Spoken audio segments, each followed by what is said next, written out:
बिस्मिल्लाहिर्रहमानिर्रहीम। अस्सलाम वालेकुम। Welcome to my YouTube channel. तो आज मैं आप लोगों से दाल के भरवा करेले की रेसिपी शेयर करूंगी जो कि बहुत ही मज़े के बनते हैं। तो यहाँ पे मैंने हाफ़ केजी करेले लिए हैं जिनको मैंने छील लिया था और फिर मैंने इनको नमक लगा के तकरीबन 20 मिनट के लिए रख दिया था। फिर मैंने इनको अच्छे से धो लिया। धो के फिर हम इसकी इस तरह से दरमियान में एक साइड से कटिंग कर लेंगे। ये देखिए कटिंग इस तरह से करके आपने फिर हमने इनके जो अंदर बीज हैं उनको निकाल लेना है। ये देखिए इस तरह से फिर हम इसको चम्मच से ऐसे बीज निकाल देंगे। तो ये करेले बहुत ही मज़े के बनते हैं, तो वीडियो को आपने एंड तक देखना है, स्किप आपने बिल्कुल नहीं करना। तो यहाँ पे हमने इसके सारे बीज निकाल लिए हैं, तो बाकी करेलों के भी हम इसी तरह से ही बीज निकाल लेंगे। तो इधर मैंने सभी करेलों के बीज निकाल लिए हैं, ये देखिए।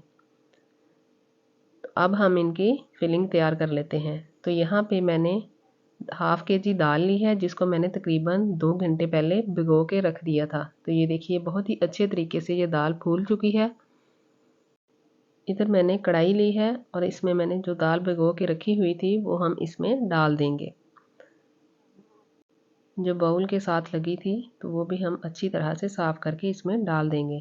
तो 1 टीस्पून मैंने इसमें नमक ऐड किया है। 1 टीस्पून ही इसमें मैंने सुरख मिर्च ऐड की है। हाफ़ टी स्पून मैंने इसमें हल्दी ऐड की है। हाफ़ टेबल स्पून मैं इसमें कुटी हुई सुरख मिर्च डाल दूंगी। तो एक मीडियम साइज़ का कटा हुआ इसमें हम प्याज डाल देंगे। अब हम इसमें कोई भी मसाला शामिल नहीं करेंगे। तो यहाँ पे मैंने इसमें 1 गिलास पानी डाला है। इससे ज़्यादा आपने पानी नहीं डालना क्योंकि हमने दाल को भिगो के रखा हुआ था और इसी पानी में ही हमारी दाल अच्छे से गल भी जाएगी और पानी भी अच्छे से खुश्क हो जाएगा क्योंकि हमने दाल को ज़्यादा नहीं गलाना, फिर दाल घुल जाएगी। तो यहाँ पे हमने इसको ऊपर से कवर कर देना है तकरीबन 15 मिनट के लिए। तो यहाँ पे 15 मिनट हो चुके हैं। तो ये देखिए दाल का पानी भी खुश्क हो गया है और हमारी दाल भी अच्छे से गल चुकी है। ये देखिए दाल हमारी अच्छे से गल चुकी है। जो थोड़ा बहुत पानी रहता है हम इसको खुश्क करेंगे और यहाँ पे पानी अच्छे से खुश्क हो गया है। तो अब मैं इसमें हाफ़ बड़ा चम्मच कुकिंग ऑयल का डाल दूँगी। इससे ज़्यादा हम इसमें कुकिंग ऑयल नहीं डालेंगे। इसी ऑयल में हम इसको 1 से 2 मिनट के लिए पकाएंगे। अगर आपको हमारी वीडियो अच्छी लगे तो प्लीज़ हमारी वीडियो को लाइक और शेयर ज़रूर किया करें। तो यहाँ पे हमें ऑयल में दाल को पकाते हुए तकरीबन 1 से 2 मिनट हो चुके हैं। तो इधर मैंने करेले लिए हैं जिनको हमने छील के रखा हुआ था। तो अब हम इनकी फिलिंग कर लेते हैं। तो ये देखिए हम चम्मच की मदद से इसमें दाल डालेंगे। तो दाल आपने उतनी ही डालनी है जिससे ये अच्छी तरह से ऊपर से बंद हो जाए। जो एक्स्ट्रा दाल है वो हम इसमें से निकाल देंगे। तो अब हम इसको ऊपर से सिलाई करेंगे। तो इधर मैंने सुई धागा लिया है। तो ये देखिए इस तरह से हम इसको ऊपर से सिलाई कर देंगे। अगर हम बेसन के करेले बनाएं तो उनके ऊपर वैसे ही धागा लपेट दिया जाता है क्योंकि वो बेसन के साथ चिपक जाते हैं। अगर हम दाल के भरवा करेले बनाएं तो हम उस तरह से धागा लपेटें तो वह धागा खुल जाता है जिस वजह से उसकी सारी दाल करेले की बाहर निकल जाती है। तो इसलिए हम इसको ऊपर से इस तरह से सिलाई कर देंगे। तो यहाँ पे हमने सभी करेलों को सिलाई करके रेडी कर लिया है।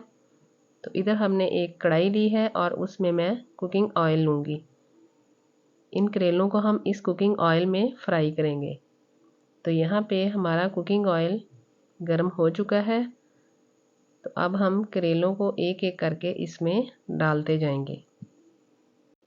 इसी दौरान अगर आप चैनल पे नए हैं तो आपने अभी तक हमारे चैनल को सब्सक्राइब नहीं किया तो प्लीज़ हमारे चैनल को ज़रूर सब्सक्राइब कीजिएगा और बेल आइकॉन भी ज़रूर प्रेस कीजिएगा ताकि हमारी हर वीडियो का नोटिफिकेशन आप तक पहुंच सके। तो यहाँ पे हमने सभी करेले इसमें डाल दिए हैं।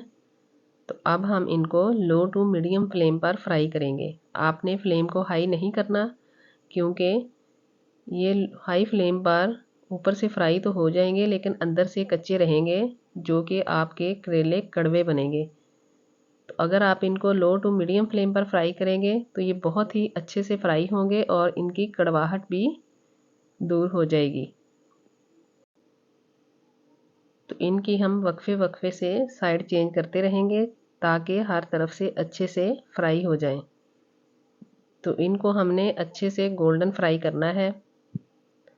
दाल के भरमा करेले अगर इस तरह से बनाए जाएं तो ये बहुत ही मज़े के बनते हैं। तो ये देखिए यहाँ पे हल्का हल्का सा गोल्डन कलर आना शुरू हो गया है। तो ये देखिए इधर हमारे करेले अच्छे से फ्राई हो चुके हैं।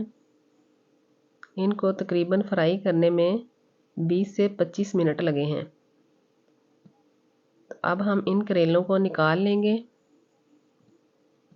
तो इधर जो बाकी दाल बच गई थी तो वो मैंने ली है और इसमें मैंने 3 से 4 अदद कटा हुआ प्याज लिया है, वो मैंने इसमें डाल दिया है। 3 से 4 अदद कटी हुई सब्ज़ मिर्च इसमें डाल दी हैं। 2 मीडियम साइज़ के टमाटर लिए थे जिनको मैंने काट लिया, वो भी मैंने इसमें डाल दिए हैं। अब हम इन सब चीज़ों को अच्छे से मिक्स कर लेंगे।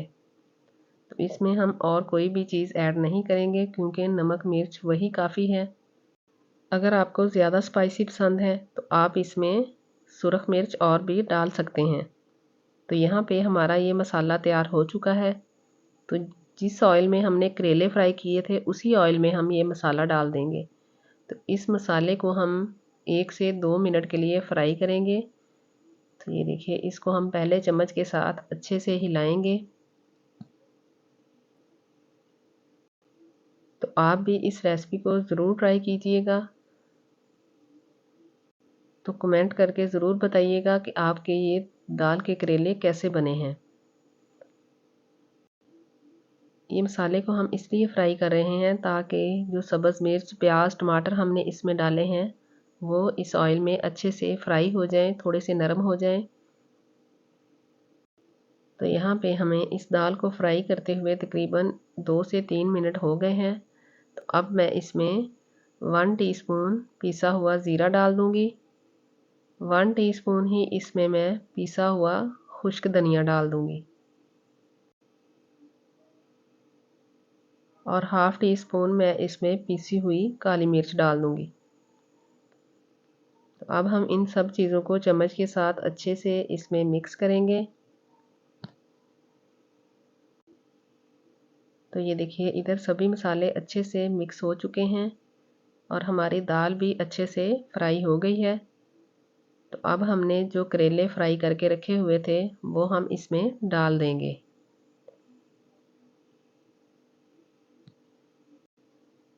तो इन करेलों को आपने अभी से ही दाल में बिल्कुल मिक्स नहीं कर देना।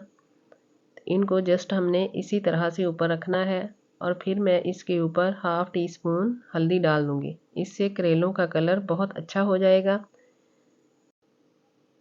हल्दी डाल के फिर हम इसको तकरीबन 3 से 4 मिनट के लिए ऊपर से कवर कर देंगे। तो यहाँ पे हम फ्लेम को बिल्कुल लो कर देंगे। तो यहाँ पे 3 से 4 मिनट हो चुके हैं। तो अब हम इनको चम्मच के साथ हिलाएंगे। तो ये देखिए माशाल्लाह हमारे करेले बहुत ही मज़े के और बहुत ही टेस्टी बने हैं। इनको अच्छे से मिक्स करने के बाद फिर हम फ्लेम को ऑफ़ कर देंगे।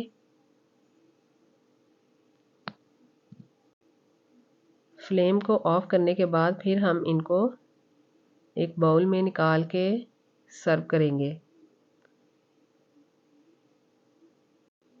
तो ये देखने में जितने मज़े के लग रहे हैं तो ये खाने में भी उतने ही टेस्टी बने हैं।